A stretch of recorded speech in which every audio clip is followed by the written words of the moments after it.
So the last time I filmed a video like this, it was almost 2 years ago. I think it was February 2010, and I was still in South Africa in Bloemfontein in my church where I did all the covers. And I filmed like a little behind the cover video showing you guys exactly what my setup looked like and the cameras and the lights and stuff. And so we just finished filming the new series that I don't have a name for yet.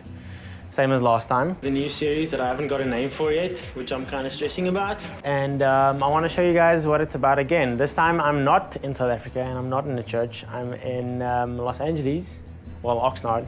And I'm in Drum Channel Studios, right next to the DW building. So I'll show you guys exactly what the rig looks like. So it's actually in the DC green room, which is right around the corner.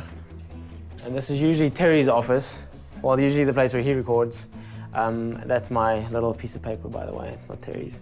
He's not that angry.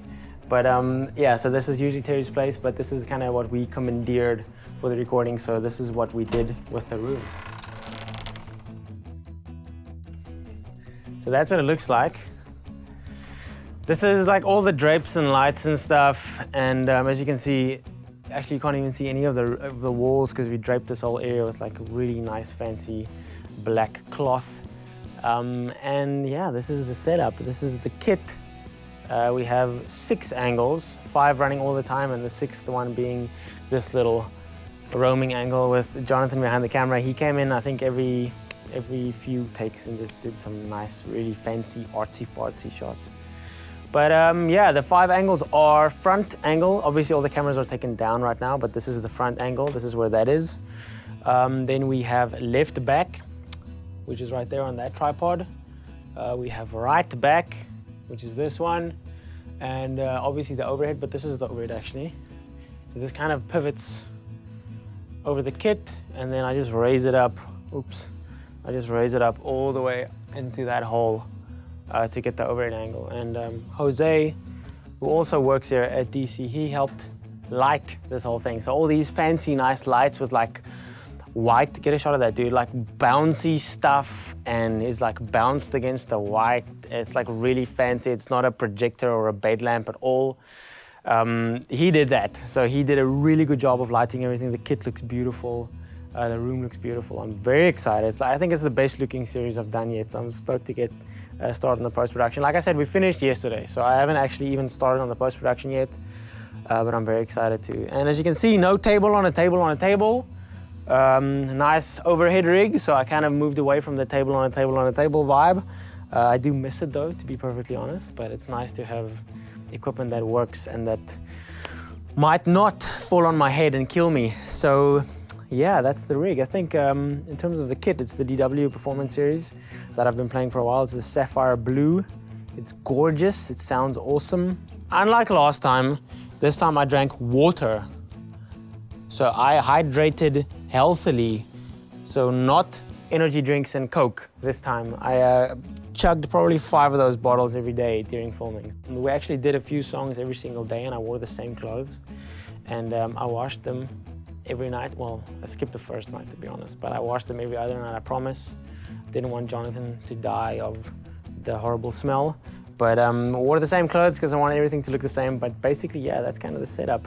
I don't know what else to say. I don't know. I wish you were here, right next to me, right now, so that I can answer your questions and show you exactly what you wanted to see, but this is kind of the vibe. For cameras, we used all DSLRs, so 5Ds, 7Ds, and a 60D, I think, except for the overhead. That was a normal little HV30, I think, HD cam, and then the foot cam is also a really big Sony HD cam, but it's not.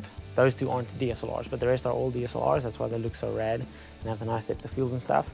But in terms of the audio, that's more my area. I'll gladly run you guys through the kind of setup that I used audio-wise. So you guys always ask what I do with regards to recording and mixing and stuff, and basically I run all the mics, well, I run 10 of the mics into an interface that is plugged into my computer. It's a PreSonus Fire Studio Tube. They've discontinued that, so unfortunately you can't get that anymore. I run it into that interface and then into my laptop via FireWire cable. And then for the channels that I don't have preamps for, I use the Samsung mixer just for the preamps pretty much. That's the interface. You can see it's all nicely labeled. This channel actually, I think the fuse blew maybe, so I couldn't use this channel, but that's the one nice little tube channel that I use the kick for. So all the mics go into the interface, they're preamped, and then I record into Cubase. That's what I used to record into. I think I ran about 15 channels. Kick mic, snare main top, snare main bottom, snare auxiliary top, snare auxiliary bottom. Then I've got 4 mics on the tom, so it's rack tom 1, 2, floor tom 1 and 2. Then I've got the 2 overheads, and then I've got a room mic at the very back. Also then 2 extra mics, ones that I haven't mentioned yet. 3 extra mics actually. This little auxiliary mic for the 10-inch hats, right there, just because they didn't cut through as well since they're quite far away from the overhead mic. So I put a Samson CO2 on that one. I put a Samson CO2 on the other side, on the other hats, the 13 hats. And then I put another Samson CO2 on the stack, just because I want these 3 things to cut through really well. This lens is extremely wide, so Jonathan really doesn't know exactly where he is in the world right now, so that's why he walks into stuff. So that's why I mic'd the 13 and the 10 and the stack, just I want them to cut through a little bit better. The Q toms are on the toms. That's the kind of mics that I used on the toms, and I have a Q8 on the snares, tops and bottoms. Q kick on the kick, obviously. CO1s on the overheads, and another CO1 as the room mic. So that's kind of what the audio side of things look like.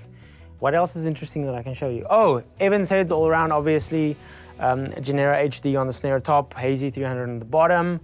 I've got an Evans G2 clear on on both of the 2 rack toms, G1 clears on the bottoms, and then in terms of the floor toms, I've got EC2 clears on the tops and G1 clears on the bottoms. The head on the kick is an EMAD 2, and then obviously the DW resonant head on the other side.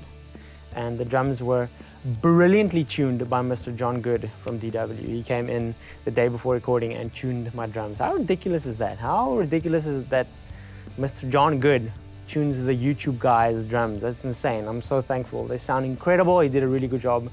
I think this is the best sounding stuff that I've done. I really hope I can do it justice with the mix. So what else?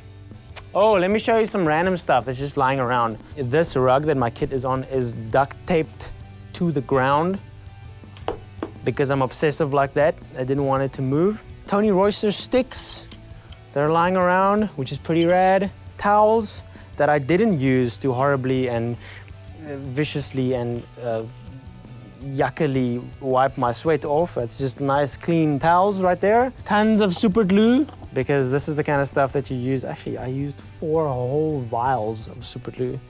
But that's the kind of stuff that you use if you have blisters and you really need to keep playing. It works really well. Got some band-aids, headphones, a wallet, keys of my nice little rental car, plasters for my hands, more towels not to wipe the sweat off of my face, some DV tapes.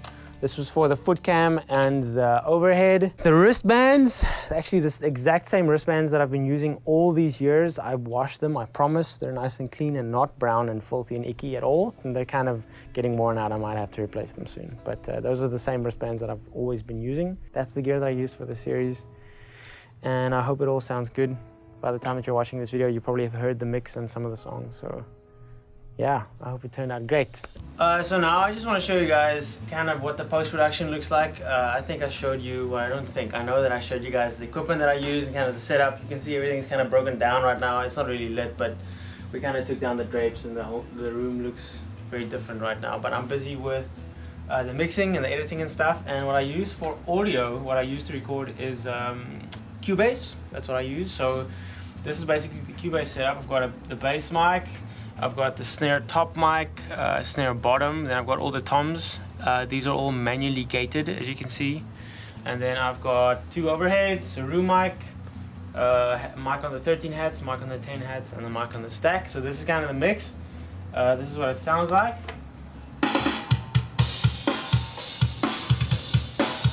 So that's just kind of what the mix sounds like at the moment. This isn't mastered yet, it's just the mix. So this still needs to be mastered. I mix in Cubase and I master in Adobe Audition.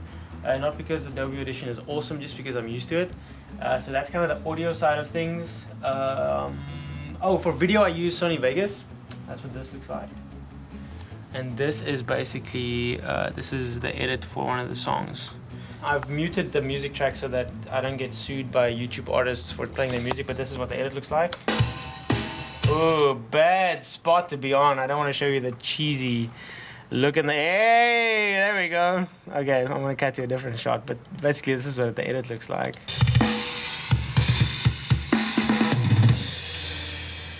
Yeah, that's kind of what I've been working on at the moment. After this, it would be grading, so I just grade the shot and kind of color grade and make it look really nice. Just make sure the colors and everything looks good.